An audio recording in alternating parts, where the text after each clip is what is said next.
At the beginning of World War II, in an effort to accelerate their war of aggression, Japanese forces attempted to cut off China's only foreign material supply line.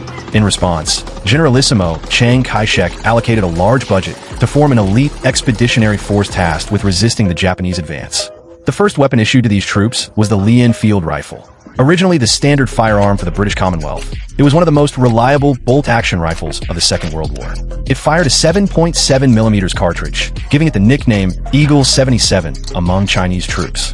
The rear-locking, rear-pull bolt design allowed for quicker cycling, making it one of the fastest manually operated rifles of its time. A British veteran once demonstrated firing 30 rounds in a single minute.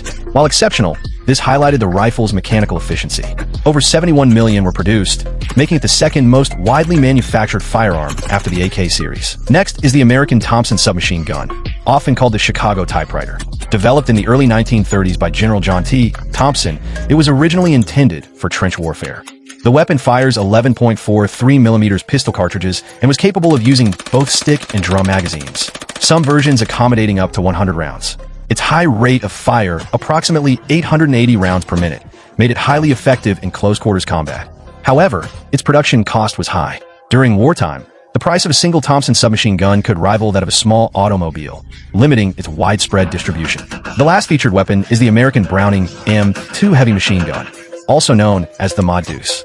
First introduced in 1921, the M2 remains in service nearly a century later, a testament to its durability and effectiveness.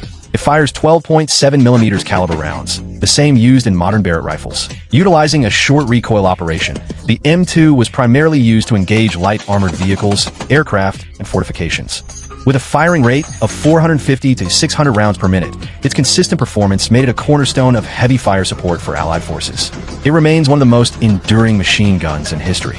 Equipped with a mixture of British and American weaponry, China's expeditionary force faced overwhelming challenges but fought with discipline and resilience. These firearms, each with their own story, served not just as tools of war, but as symbols of global military cooperation during one of history's most devastating conflicts.